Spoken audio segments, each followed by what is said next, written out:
Ousmane Dembele. Congrats to him on grabbing the men's Ballon d'Or for this year after an impressive season with Paris Saint-Germain, obviously collecting a lot of trophies with Paris Saint-Germain this past season. He's come a long way. Obviously, there's been a lot of huge hurdles, a lot of injuries, a lot of bad situations, but obviously he's finally made it and he's finally done it. Congrats. Let's not forget the impressive season he had with PSG last season, obviously grabbing the winning goal, the only goal of the game against Arsenal at the Emirates in the first leg of the Champions League semi-finals, which proved to be very vital.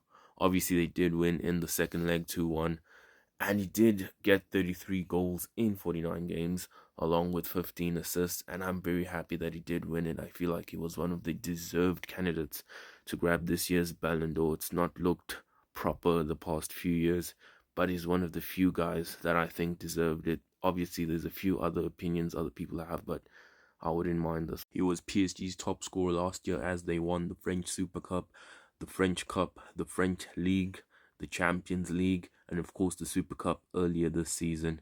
What an impressive season it's been for PSG and Ousmane Dembele. PSG, of course, becoming the second team to achieve this historical feat, obviously winning a quadruple. The French Cup, the French Super Cup, the French League, and the Champions League. Celtic Glasgow, the only other club in Europe to ever achieve this, the quadruple. Paris Saint-Germain deservingly winning the men's football team of the year. Obviously, 5 trophies this year. They would have loved to add the Club World Cup to that. Unlucky, of course, being beaten 3-0 by Chelsea, but it was still such an impressive season.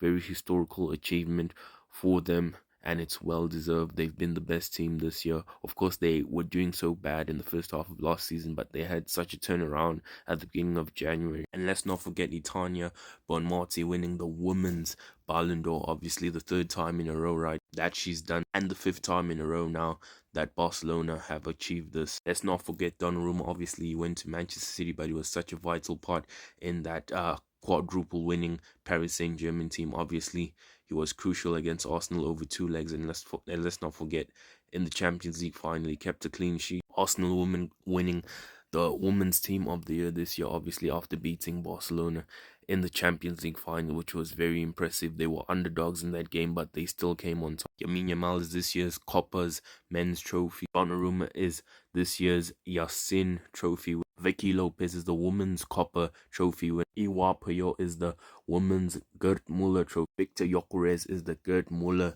men's trophies winner. Luis Enrique is this year's men's coach of the year. Serena Wigman is this year's women's coach of the year. And finally, Hannah Hampton is the women's Yassin trophy winner this year.